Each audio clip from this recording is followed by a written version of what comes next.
Rules of debit and credit chapter number 6 है, इसका हम करेंगे क्वेश्चन नंबर 8। क्लास 11 अकाउंट्स का ये चैप्टर है टीएस गरेवाल से। Draw a T shape account for machinery and put the following transactions on the proper side. T shape account होता है, अकाउंट की शेप टी की जैसी होती है।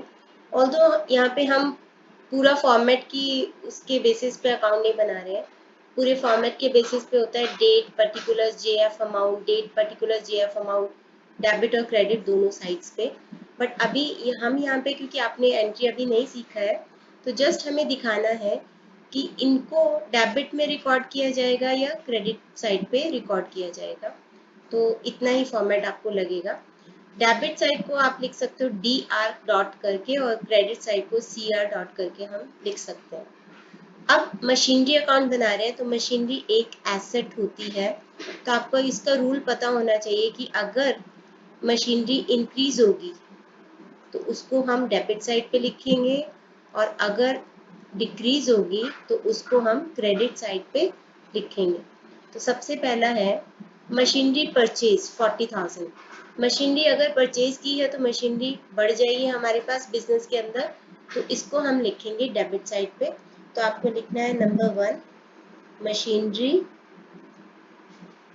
परचेज्ड और उसकी अमाउंट लिख देनी है 40,000। मशीनरी सोल्ड, मशीनरी बेच दी।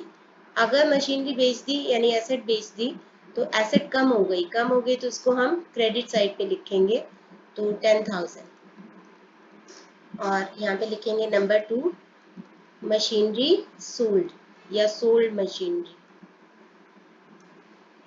आगे है मशीनरी परचेज, अगेन खरीदी है। आपको यहाँ पे वैसे तो टू कैश बाय कैश लिखना है, लेकिन अभी आपको वो कॉन्सेप्ट नहीं समझा है, तो बस इतना ही करना है, आपको दिखाना है कि कौन सी साइड पे दिखाया जाएगा। तो मशीनरी परचेज 8,000, फिर से खरीदी है तो मशीनरी बढ़ गई होगी, तो हम फिर से लिखेंगे मशीनरी परचेज। आपको ऐसे नहीं दिखाना, आपको प्रॉपरली लिखना है machinery purchase. Machinery discarded, discarded मतलब उसको डिस्कार्ड कर दिया, मे बी वो खराब हो गई कुछ पार्ट उसका, तो उसको हमने डिस्कार्ड कर दिया। डिस्कार्ड कर दिया मतलब एसेट कम हो गई, एसेट कम हो गई तो उसको हम दिखाएंगे क्रेडिट साइड पे और लिखेंगे मशीनरी डिस्कार्डेड।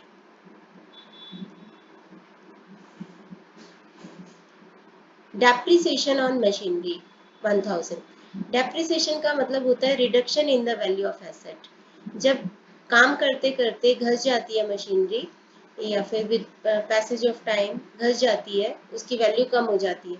धीरे धीरे कोई भी मशीनरी पुरानी हो जाती है, उसकी वैल्यू कम होती जाती है, जीरो हो जाती है एंड में। तो इतने से घस गई यानी कि एसेट कम हो गई, कम हो गई तो उसको हम क्रेडिट साइड पे दिखाएंगे और लिखेंगे क्या, डेप्रिसिएशन ऑन मशीनरी।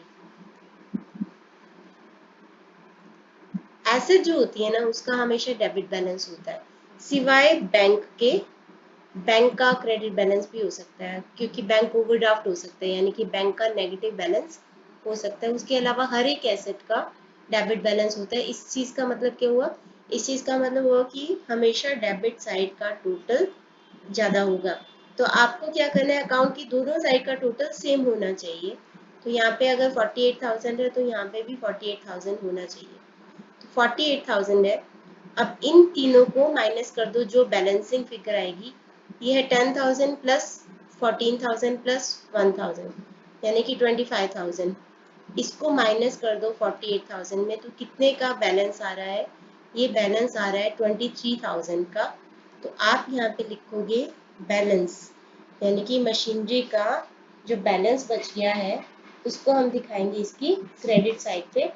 ये है इसका बैलेंस। वैसे इसको लिखा जाता है बाय बैलेंस सीडी करके, बट अगेन मैंने बोला कि आपको अभी प्रॉपरली अकाउंट के बारे में नहीं बता रही हूँ मैं, जस्ट आपको इतना ही दिखाना है। तो बैलेंस कितना बच गया, 23,000।